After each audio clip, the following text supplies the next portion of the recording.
being able to create something from nothing, that's definitely what inspires me on every level of my work, whether I'm making cufflinks or pillboxes or a website, is sitting down with nothing and then you type in some code or you take a piece of wood and carve it down and then you have a product.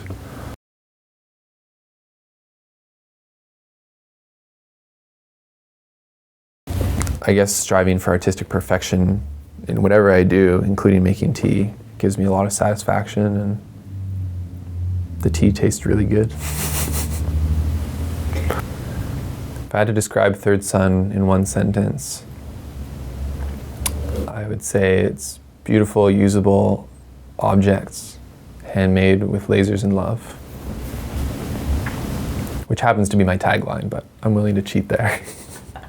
My name's Jesse Kaunisviita. That's Kaunisviita.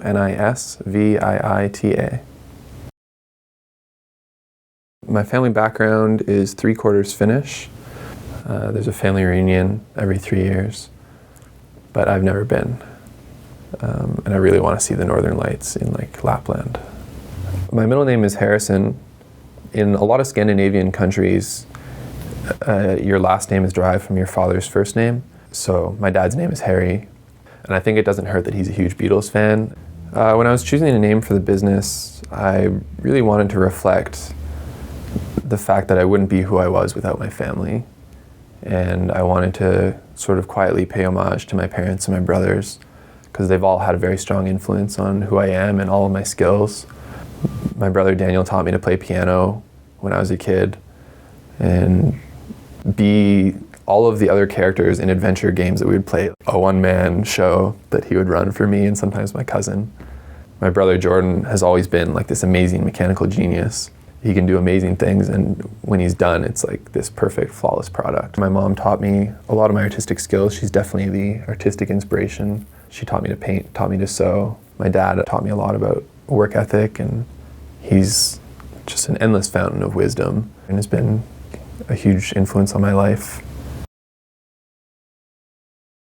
When I was in high school, I remember dreaming about opening a shop in the Byward Market to sell accessories and cool things that me and my friends could make. I went to university for computer science, and it was always my plan to have that as a backup and that could support me in whatever I wanted to do. I started making cufflinks on the side at a hackerspace in town, and that was a lot of fun, and it really felt like what I wanted to be doing every day. It felt like I'd found that. At the time, I was really into French cuff shirts, but I couldn't find any cufflinks on the market that I actually wanted to wear. Working in an office, as a male, you only get so many chances in office wear to express yourself. And to be honest, when you're programming for 8 hours a day, it's nice to be able to look down at your sleeve and see something that's a little cute or a little fun, cheer you up. I'm definitely always inspired by what's around me at the time. So what I'm reading, what I'm seeing online, what I'm playing, video game-wise, watching. I found out about laser cutting via a workshop at the Mod Lab, which is a hackerspace run by Art Engine.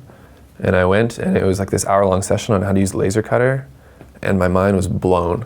I've always done really detailed work, really small stuff, these tiny objects that usually you have to spend like 30 hours making, carving it by hand carefully.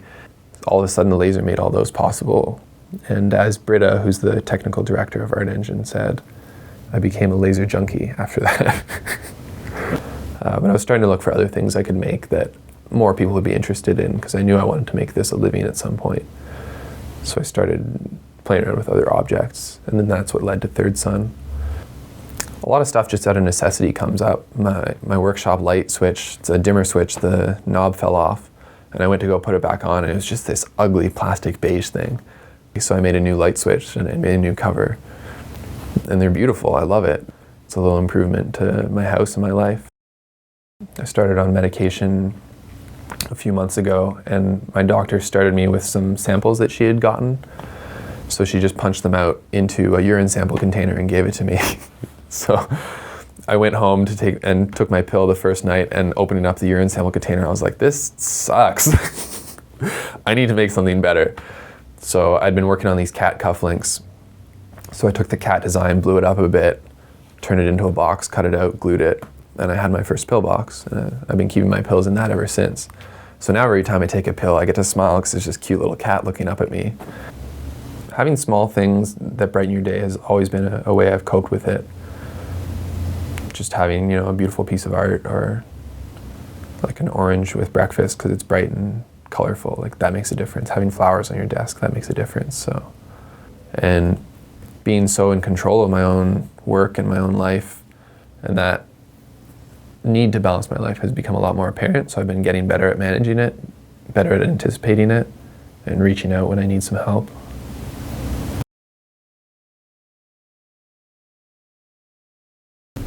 I've always been making stuff, but I haven't been talking about it.